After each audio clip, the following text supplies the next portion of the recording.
Falamos agora de educação com a Cristina Mota, a porta-voz da Missão Escola Pública. Bom dia, Cristina, obrigado pela sua presença e bom ano antes de mais. Vamos olhar para este ano de 2026, olhando também para o ano que passou. Acha que a escola pública entra agora em 2026 com melhores condições que há um ano? Não, de forma alguma.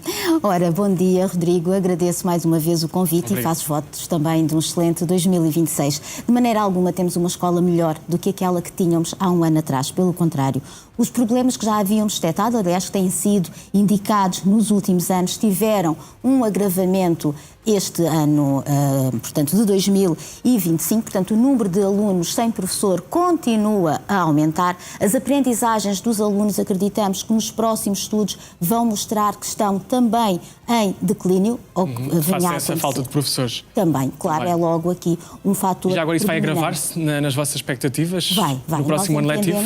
Que se vai agravar, portanto, esta situação, quer o número de alunos sem professor, quer o declínio da aprendizagem dos alunos. O que ficou marcado este ano é a alteração do discurso do Ministro da Educação.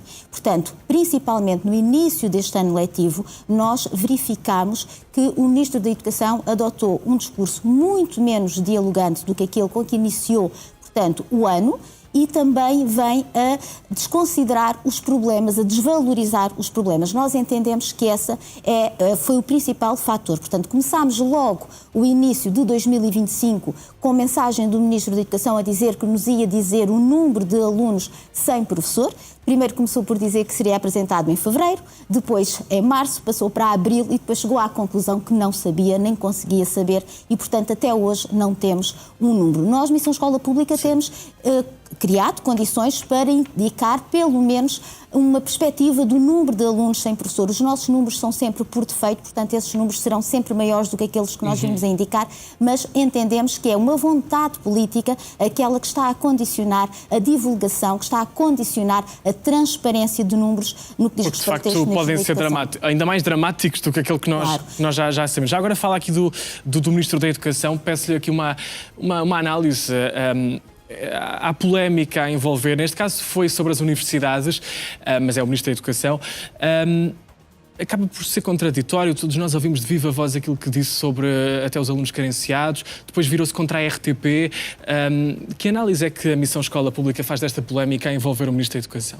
Ora, nós reagimos no imediato logo, portanto, nós divulgámos uma nota de repúdio relativamente às declarações proferidas e que passaram, portanto, como o Rodrigo disse muito bem, o que foi dito está gravado, está gravado, todos nós passamos, apesar do Ministro da Educação dizer que aquilo não foi dito, que ele não disse aquilo, mas todos nós ouvimos a dizer. E depois, entretanto, trouxe um esclarecimento. Nós, na nossa nota de repúdio, dissemos que o Ministro da Educação deveria pedir desculpa aos alunos mais desfavorecidos que frequentam, portanto, as residências universitárias e mantemos a nossa posição do pedido de desculpa. Se, por um lado, o Ministro não quis dizer o que disse, e depois, mais tarde, vem fazer o esclarecimento. Esse esclarecimento é tão ou mais grave do que a primeira declaração. O ataque à RTP também e a peça feita pelos jornalistas da RTP. Sim, que também é grave. Já agora um parêntese, quando nós começamos a condicionar também o trabalho da comunicação social, parece que estamos a regredir há muitas décadas atrás e é também igualmente grave. Mas voltando às declarações do Ministro, é preciso também contextualizar.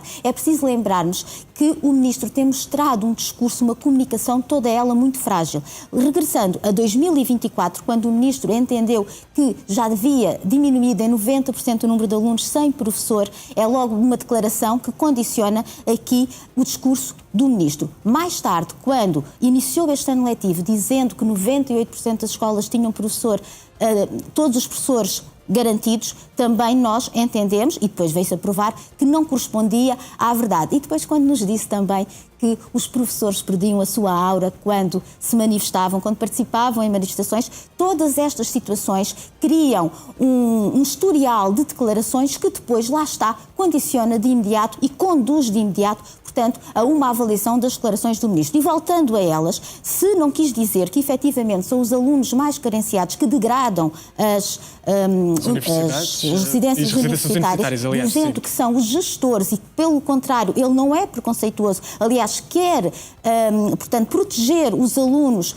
do preconceito, esse sim, dos gestores dessas residências, e depois então ainda alargou, portanto, até para os hospitais e para as escolas. Ora, lembramos que no que diz respeito respeito às escolas, é o Ministro da Educação que tutela, portanto, os gestores. Se ele sabe que existem gestores que, de forma preconceituosa, não dão as condições devidas a um determinado edifício porque nele estão alunos mais carenciados, a responsabilidade volta a ser dele. Portanto, ou a primeira declaração ou a segunda declaração, qualquer delas deverá um pedido de desculpa a estes alunos. Mas já agora, Rodrigo, nós acreditamos, Missão Escola Pública, que a verdadeira causa dessas declarações e o facto do Ministro ter ficado tão zangado na altura diz respeito ao facto de ele estar chateado com os reitores das universidades. Isto porquê? Porque ele viu bloqueado uma das ideias que ele tem, que diz respeito ao que ele tem uma ideia do cheque residência, muito semelhante ao cheque ensino, e nós entendemos que foi isso, efetivamente, que condicionou, portanto, o tentar implementar uma medida que,